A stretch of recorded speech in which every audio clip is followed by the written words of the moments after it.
Salut, c'est Yamé pour 20 minutes et on est ici ce soir à ma release party, la release party de mon projet EBEM à l'espace Réaumur. Tout de suite, donc je vais envoyer. Vas-y, mon Hugo. Let's go. Bonsoir tout le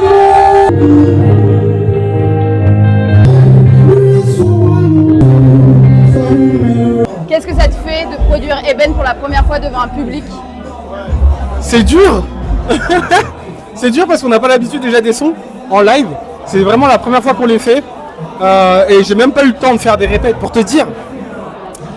Mais ça fait plaisir et c'est beaucoup d'émotions parce que on voit les gens découvrir les sons en fait.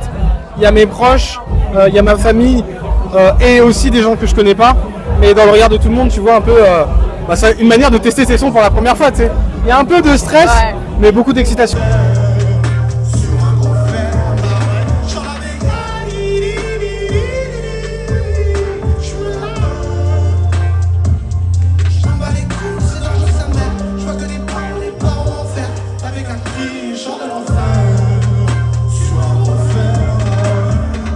Les gens ont parfois du mal à définir ma musique, ils savent pas où la classer, et même pour moi.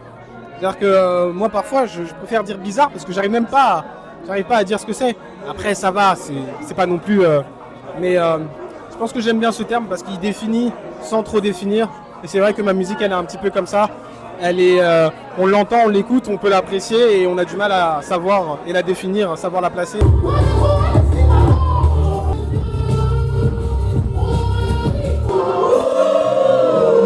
Il y a un son qui s'appelle Céline. Ce son-là, en fait, c'est parti d'une jam. Tout le monde était branché, il y avait des ingés qui enregistraient tout. Moi, j'étais au piano, Daryl à la batterie, enfin voilà. Et en fait, c'est ce que je kiffe dans la musique. C'est vraiment ce côté impro, mais gardé.